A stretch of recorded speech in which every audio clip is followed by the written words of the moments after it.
अब हम देखेंगे अंबेडकर जयंती। उससे पहले एक बार बता दूं, 2022 के करंट अफेयर्स के जितने भी इंपॉर्टेंट टॉपिक्स थे सभी की चर्चा कर रहे हैं 2023 में, जिसमें से क्वेश्चन पूछे जा सकते हैं।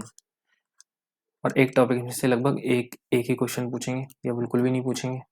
तो फिर ये जो जितने भी पेज हैं इनमें से सिर्फ एक ही पॉइंट इम्पोर्टेंट होगा। तो पूरा वीडियो देखें और कमेंट करके बताएं कि ये सीरीज़ कैसी लग रही है। वीडियो को लाइक करें, चैनल सब्सक्राइब करें और शेयर तो ज़रूर ही कर दें अपने ग्रुप्स में, जिससे कि सबको पता चल सके। जिसके लिए आपका धन्यवाद।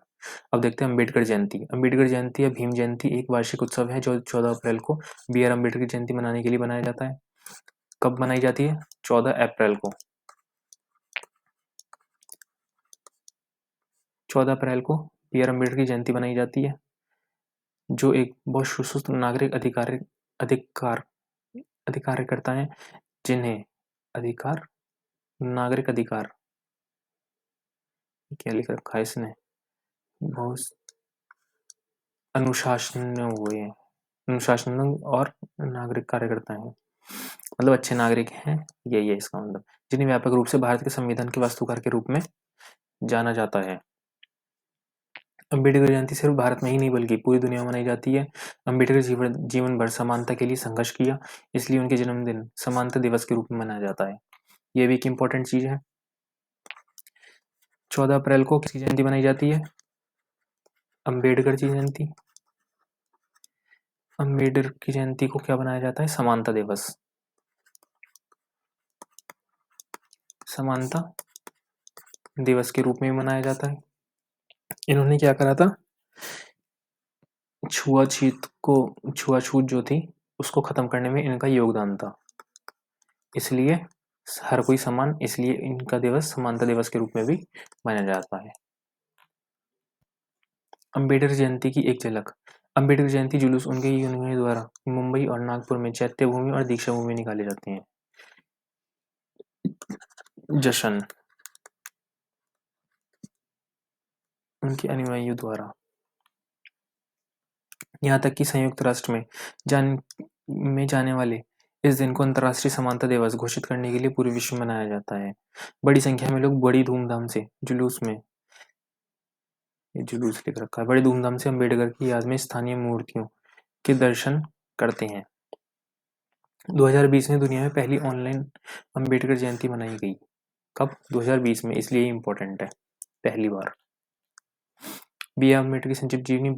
भीमराव रामजी अम्बेडकर को जन्म 14 अप्रैल 1891 में महू की सैन्य छावनी डॉक्टर अम्बेडकर नगर के रूप में जाना जाता है और मध्य प्रदेश के राज्य में स्थित है में हुआ था। 14 बच्चों में से सब अंतिम होने के नाते उनके पिता रामजी मूलजी सकपाल एक सूबेदार थे। ब्रिटिश भारतीय सेना अम्बेडकर का परिवार महार जाति का था। महारों ने ईस्ट इंडिया कंपनी में सेवा की थी। प्रसिद्ध रूप से कोरेगांव की लड़ाई में भाग लिया था, जब उन्होंने मराठा साम्राज्य के खिलाफ लड़ाई लड़ी थी। तब इसमें भाग भी लिया था। इसके अलावा महरों को भी एक अछूत जाति के रूप में माना जाता था। सामाजिक आर्थिक भेदभाव के अधीन थे बी आर अम्बेडकर और अन्य महर छात्र जो स्कूल जाते थे, उन्हें अलग कर दिया जाता था और शिक्षकों द्वारा शायद ही कभी उन पर कोई ध्यान दिया जाता था। उन्हें कक्षा के अंदर बैठने की अनुमति नहीं थी और उन्हें बोरे पर बोरे पर बैठना पड़ता था। यदि उन्हें पानी पीना होता था तो उच्च जाति के कुछ लोगों को इसे ऊंचाई से डालना पड़ता था, क्योंकि उन्हें पानी या बर्तन को छूने की अनुमति नहीं थी। वे व्यक्ति स्कूल नहीं आया तो उन्हें बिना पानी पिए ही जाना पड़ता था। अच्छा, उच्च जाति का वे व्यक्ति स्कूल नहीं आया तो उसे बिना पिए पानी जाना पड़ता था। चपरासी नहीं पानी पीने, चपरासी नहीं, पानी नहीं।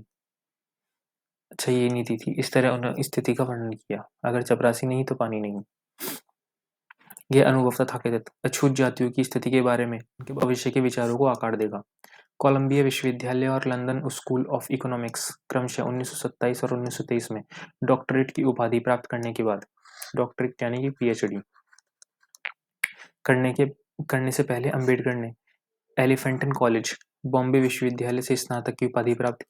भारत के किसी भी संस्थान में ऐसा करने वाले मुट्ठी भर भारतीय छात्रों में से एक थे 1920 के दशक के टाइम में। तब वह स्वतंत्रता आंदोलन में भाग उन्होंने स्वतंत्रता आंदोलन में भाग लिया, दलितों के लिए सामाजिक सुधारों की वकालत करने वाली पत्रकारिता प्रकाशित करी प्रकाशित करी। यह वह समय था जब भारत के आधुनिक राज्य को आकार देने में महत्वपूर्ण भूमिका निभाई। भारत के संविधान का प्रारूप में भूमिका। 15 अगस्त 1947 को भारत की स्वतंत्रता के बाद जवाहरलाल नेहरू ने बी आर अम्बेडकर ने पहले से कानून मंत्री के रूप में कार्य किया। किसने? बी आर अम्बेडकर ने पहले कानून मंत्री के रूप में कार्य किया। 2 सप्ताह बाद उन्हें भारत गणराज्य के लिए संविधान का मसौदा समिति के अध्यक्ष के रूप में नियुक्त किया गया।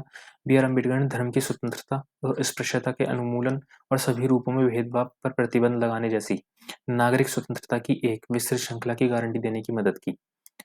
बी आर अम्बेडकर क्या चाहते थे? बी आर अम्बेडकर चाहते थे धर्म की स्वतंत्रता हो, सभी अपना अपना धर्म मान सकें। ठीक है। दूसरा क्या था? अस्पृश्यता। ये जो इसकी छुआछूत वाली चीज है वो खत्म हो, का उन्मूलन हो, सभी प्रकार से भेदभावों पर प्रतिबंध लगे। अम्बेडकर ने महिलाओं के लिए व्यापक आर्थिक और सामाजिक अधिकारों के लिए तर्क दिए।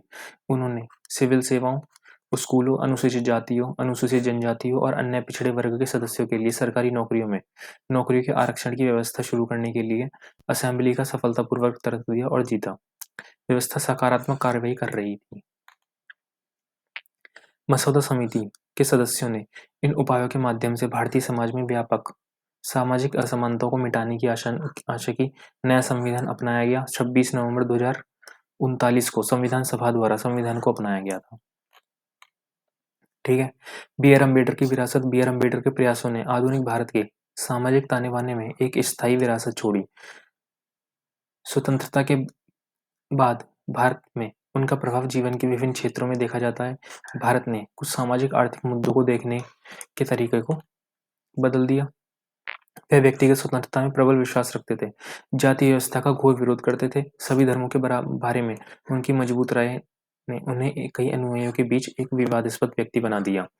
इसके बावजूद बी आर अम्बेडकर ने एक विद्वान के रूप में प्रतिष्ठा प्राप्त की। उन्हें भारत के पहले कानून मंत्री और संविधान का मसौदा तैयार करने वाली समिति के अध्यक्ष के रूप में नियुक्त किया गया। इसमें क्वेश्चन ये बन जाता है कि पहले कानून मंत्री कौन थे? पहले कानून मंत्री बी आर अम्बेडकर। जयंती कब है? 14 अप्रैल। 14 अप्रैल को क्या मनाया जाता है? समानता दिवस। ठीक है। और बी आर अम्बेडकर ने ये मसौदा किसने तैयार करा था? बी आर अम्बेडकर ने। और इस समिति के अध्यक्ष कौन थे? अध्यक्ष बी आर अम्बेडकर। ठीक है। वे बाद में अपनी मृत्यु से कुछ समय पहले बौद्ध धर्म में परिवर्तित हो गए। उन्होंने बौद्ध धर्म अपना लिया था। इससे भारत और विदेशों में बौद्ध दर्शन में रुचि का पुनरुत्थान होगा। कई सार्वजनिक संस्थानों का नाम उनके सम्मान में रखा गया है। नागपुर में डॉक्टर बाबा साहेब अम्बेडकर अंतर्राष्ट्रीय हवाई अड्डा सोनेगांव हवाई अड्डे के रूप में जाना जाता है। डॉक्टर बी आर अम्बेडकर राष्ट्रीय प्रौद्योगिकी संस्थान जालंधर अम्बेडकर विश्वविद्यालय दिल्ली का नाम भी उनके सम्मान में रखा गया था। उनके एक विचार, एक सफल क्रांति के लिए पर्याप्त नहीं है कि असंतोष हो, जो आवश्यक है वह न्याय, आवश्यकता और राजनीतिक और सामाजिक अधिकारों के महत्व को गहरा और संपूर्ण विश्वास है। पानी की एक बूंद के विपरीत जो समुद्र में शामिल होने पर अपनी पहचान खो देती है, मनुष्य उस समाज में अपनी अस्तित्व नहीं खोता जिसमें वह रहता है। मनुष्य का जीवन स्वतंत्र है। वह केवल समाज के विकास के लिए नहीं बल्कि स्वयं के विकास के लिए पैदा हुआ है।